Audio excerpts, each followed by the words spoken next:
আমি আমার ছেলেবেলাটাকে ভীষণ মিস করি। যখন অবসর থাকি তখন ভীষণ মনে পড়ে সেই দিনগুলোর কথা। শুধু আমি কেন, আমার মনে হয় প্রতিটা মানুষ তার ছেলেবেলাটাকে মিস করে। তখন আমি খুব ছোট, সবেমাত্র সরেয়া পড়া শিখছি। আমি থাকতাম সুন্দর একটা গ্রামে, আপনারা যাকে অজপাড়াগা বলেন, তেমন একটি গ্রাম। সেখানে কোনো বিদ্যুৎ ছিল না। বিকেল হলেই গ্রামের বউ ঝিরা সাজবাতি দেবার জন্য হারিকেন রেডি করতো, বাতি রেডি করতো, শুকনো ছাই দিয়ে হারিকেনের চিমনি পরিষ্কার করতো। কি ঝকঝকে তকতকে লাগতো কাজটা দেখতে।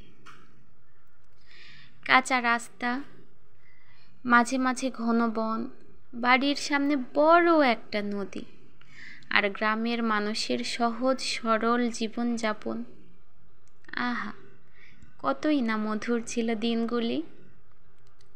আমাদের গ্রামের সৌন্দর্য সারাদিন বলেও শেষ করা যাবে না, এত সুন্দর গ্রাম আমাদের। নদীতে দল বেঁধে গোসলে যাওয়া, সাঁতার কাটা, নদীর বালি তুলে খেলা করা, মাঝে মাঝে ভাসমান কচুরিপানা তুলতে তো দুই একটা মাছও পাওয়া যেত। বন্ধুদের সঙ্গে দল বেঁধে বনে বাদারে যাওয়া, গাব কুড়োতে, মাঠে যেতাম মটর কলাই তুলে খেতে। একদিন তো গাজর উঠাতে গিয়ে তারা খেয়ে আসলাম, মনে হলে চোখের কোণে পানি জমে যায়। দুপুরবেলা মায়ের চোখ ফাঁকি দিয়ে তেঁতুল গাছের নিচ থেকে যে কত তেঁতুল কুড়িয়েছি। কাঁচা তেঁতুল মাটির চুলোয় পুড়িয়ে খেতে যে কি মজা, কি ফ্লেভার, যারা খেয়েছে তারাই বলতে পারবে। পুরো গ্রাম জুড়ে আমাদেরই কেবল সাদা কালো টিভি ছিল। 3-4টা পাড়ার ছোট থেকে বুড়ো মানুষ পর্যন্ত ছুটে আসতো টিভি দেখতে।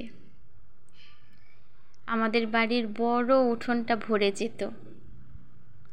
সেই সময় খুব জনপ্রিয় ছিল আলিফ লায়লা, সিন্দবাদ, শুক্রবারের ছবি, ছায়াছবি।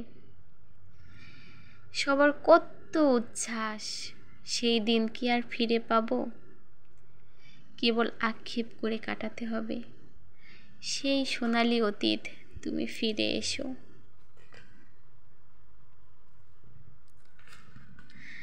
আমার গ্রামের বিশেষ একটি আকর্ষণীয় সৌন্দর্য আছে। আপনারা যদি শুনতে চান তবে অন্য কোনো ভিডিওতে শোনাবো ইনশাল্লাহ।